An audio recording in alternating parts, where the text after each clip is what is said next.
makita namin. Minsan nga sir, nung nagligpit po ako dito, may nakita akong lubid. Ang sabi ko, anong gagawin sa lubid? Sabi niya, tinry niya po itali sa liig niya. Masakit daw, tinanggal. Sabi ko, wag kang ganyan. Sabi ko, ako nga matanda na, gusto ko pang mabuhay Ikaw bata pa, may chance ka pa. Oh.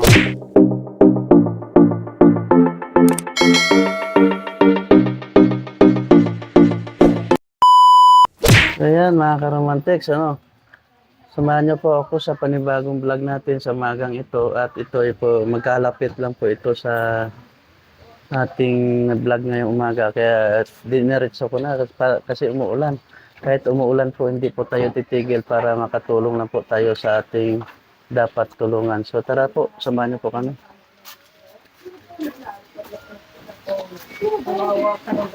So ayan na.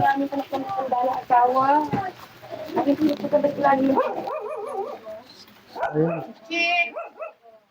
So ito mga karomantics, tuloy po tayo. Tay, good morning po. So kumusta naman po kayo? Nakapagsalita ka pa? So kumusta naman yung pakiramdam nyo? Hindi ko maano Hindi ko mapiliwanag maayos Pero nakakalakad pa po kayo? Ano po yung sakit nyo? Hindi ko na sakit ko Hindi ko may paliwanag So pero napacheck nyo na sa doktor po yung sakit nyo? So ngayon, ito lang po yung tirahan nyo? So ayan mga karomantics, ginawa niya na lang tirahan itong CR lang po ito, di ba? Yung CR po, ito na po yung kwarto niya, lahat po. So paano naman yung pagkain mo, Tay? Ate ko sa kwarto. Ay bali yung ate mo yun na lang nagbibigay ng pagkain mo? So ibig sabihin hindi ka na talaga makapaghanap buhay? Naikwento nga po na sa akin ni ate, na tawag nito, na stress ka ng gusto. Dahil ano po yung dahilan bakit po kayo na stress? Hindi ko baka sa mga problema malaki Yung asawa niyo po, meron po kayong asawa at mga anak? Walay na po Naghiwalay kayo ng asawa mo, kaya ka po nagkaroon ng ganitong sakit ngayon.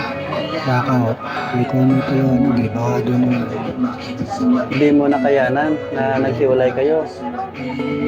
So sabi nga po ni ate mo, ayaw mo daw po lumabas-labas talaga ng bahay mo. Hanggang dito ka na lang.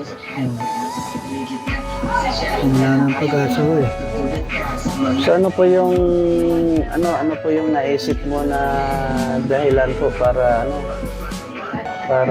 labanan po yung dasal na lang po yun. Ayun, tama po yun, magdadasal na lang po. Sana magmilagro, gumaling ako po. Baka kailangan nyo po ng magpa-therapy. Ganon, hindi po ba? Siguro. Dasal na lang po talaga siguro ang gamit dito. So, try nyo rin po kaya maglakad-lakad dito para lumabas po kayo dito sa bahay nyo. Kasi kailangan nyo pong makipaghalo sa madaming tao para bumalik po yung inyong yung sigla ng katawan nyo at saka pag-iisip.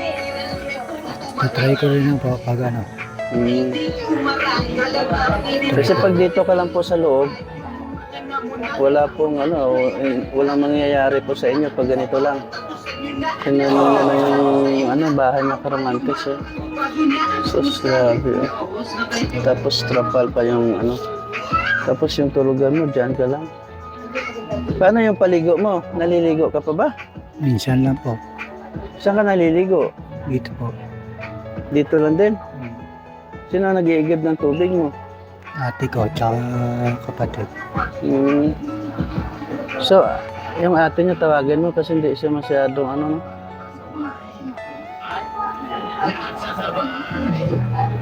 Interview natin yung kapatid ni Kuya, kasi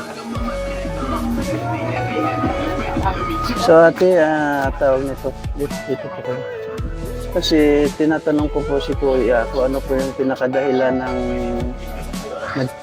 ba't siya nagkaroon ng ganitong sakit kasi hindi rin niya masagot sa akin kasi parang tuliro pa si Kuya. Depressed nga po yan. Oo, Depressed siya. siya. 4 na taon na yan sir sa December. Okay, ano po yung dahilan? Hindi ko nga po alam kasi naghiwalayan sila ng asawa niya sir, tapos nakulong pa yan. So, nung lumabas po siya, nag-construction po. Ang sabi po niya, mula nung pinainom siya ng kasama niya, nagkaganyan na po siya. Okay. Tapos ayaw nang lumabas, ayaw nang magpakita. Siyempre, ako, naawa naman ko sa kanya. Ako po nag-alaga sa kanya. So, sa 4 years na yon, ikaw na nag-alaga Ako, sa sir, kanya? oo, kahit yung asawa ko minsan-minsan na may trabaho sa construction. Gaya niyan, maulan na maulan, lubog na tindahan ko sa kakain namin sa construction mo kasi siya. Okay. So, pero kahit pa paano, hindi mo siya Hindi po, pinabayaan? tanong mo po sir sa kanya. Ako pa nga po nagpapaligo dyan. Sabi ko bukas paliguan na naman kita. Okay. So, talagang... Hindi ko po yan pinabayaan. Sabi ko nga sir. sa kanya, try niya maglakad-lakad dito tapos makipaghalubilo sa mga tao kasi kailangan po ng gano'n. Hindi ba kailangan ng therapy?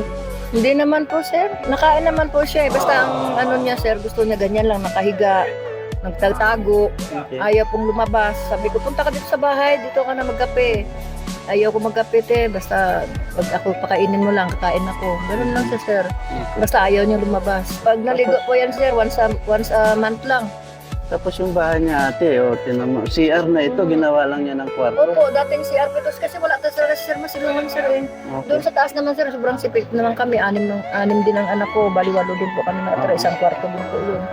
Kaya ito, nilinis ko at saka dinagyan ng higaan. At Pero least may kahit CR pa din paano po ate, siya. di mo rin siya Hindi pinabayaan. po, kahit hirap na hirap ako sir, kahit wala akong trabaho, hindi ko yan pinabayaan. Una lagi yan pag nakaluto na po ako. Kung ano pong kainin namin, kakain po siya. Okay. Maswerte ka rin kuya kasi andyan pa yung ate mo. So yung bahay niya ate, hindi mo na ano talaga na ipagawa? Paano sir kay construction ng garibana ko? Paano ko ma-budgetan yung yun nga sabi ko kahit sana yung paleta lang sir. Pag may pera at saka 2x2, pagawa ko sa asawa ko. Ang asawa ko marunong gumawa po yun.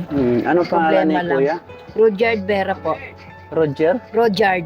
Rojard. R-U-D-Y-A-R-D. Okay, ilang taon na siya? 46 ka ba? 45. 44 sir. Oh, 1979. Bata pa si kuya. Mm, 1979. 1979 po yan. Okay. So siguro yan ang magandang gawin natin, no? Para i-expose mo siya sa madaming tao para Mm. yung pagka-depress niya, siyempre dapat makakita siya ng medyo maganda namang tanawin. Kahit anong Kasi pilit pag po dito dyan. lang, hindi yan siya makaka-recover sa pagka-depress niya. Kaya nga minsan po sir pagkahatid ko ng ayaw mo bang lumabas dyan? Gumala-gala ka nga. Ate ayaw ko, dito lang ako sa loob. Okay. Mga butas-butas, tinatakpan po niya yan sir. Kaya nasira na nga yung pinto. Kaya Tingnan mo naman yan, nakikita mo naman yung trapal na lang, tapos ito tumutulo na. Kaya nga, kung wala nga ito sir, ito na lang po ang nagbibigay para hindi siya matuluan. Oo. Kaya binigay ko din po ito eh. Gustuhin ko man sir ipagawa yung kubo niya, wala talaga akong budget sir eh. Kasi nagsusulong ako siya dito sir. Pagka siya ay pinaliguan ko, nag-iigib ako ng tubig para mapaliguan ko siya. Kaya ayun. Kagaya niyan, bukas, paligo na naman yan bukas. So di bali sa sa oras na ito, meron akong iabot na konting tulong para sa kay kuya. No? Para kahit pa paano naman. Tapos yayain mo siya dun sa sa madaming tao. Bukas sir, pag napaliguan ko yan, yayain ko sa labas yan. Kasi yung depressed talaga kailangan makapag siya ng magagandang tanawin. Minsan nga sir, nung nagligpit po ako dito, may nakita akong lubid. Ang sabi ko, anong gagawin sa lubid? Sabi niya, tinry niya po itali sa liig niya. Masakit daw, tinanggal. Nakita akong lubid. Sabi ko, anong gagawin sa lubid? Sabi niya, tinry niya po itali sa liig niya. Masakit daw, tinanggal. Sabi ko, wag kang ganyan, sabi ko. Ako nga matanda na, gusto ko pang mabuhay Ikaw bata pa, may chance ka pa. Magpagaling ka, kahit pa paano maglibor-libor ka sa asawa ko ba? Kasi asawa ko nga, nagko-construction nga yun. So kuya, na pumasok sa isipan mo na magpakamatay na pala? Kasi parang wala namang pag-asa eh. Tingin mo wala ka ng pag-asa? Hindi, meron pa po kuya. Kaya mas maigi po yun na hindi mo po tinuloy kasi meron pang pag-asa. Habang may buhay, may pag-asa pa po. Basta yun ang sinabi ko sa'yo, tulungan mo din po yung sarili mo, kuya. Mag-ano ka, lakad-lakad ka, pasyal-pasyal ka. Para ma-refresh po yung utak mo. Para makapag-isip ka ng medyo maayos na. Kasi pag dito ka lang sa loob po, kuya, walang mangyayari po sa inyo eh. So, pasalamat po ka kay ate mo at tinutulungan ka. 4 years ka na rin pala tinutulungan, ano?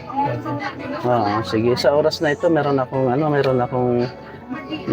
iabot sa iyo na pambili mo ng gamot mo kung kailangan mo ng gamot.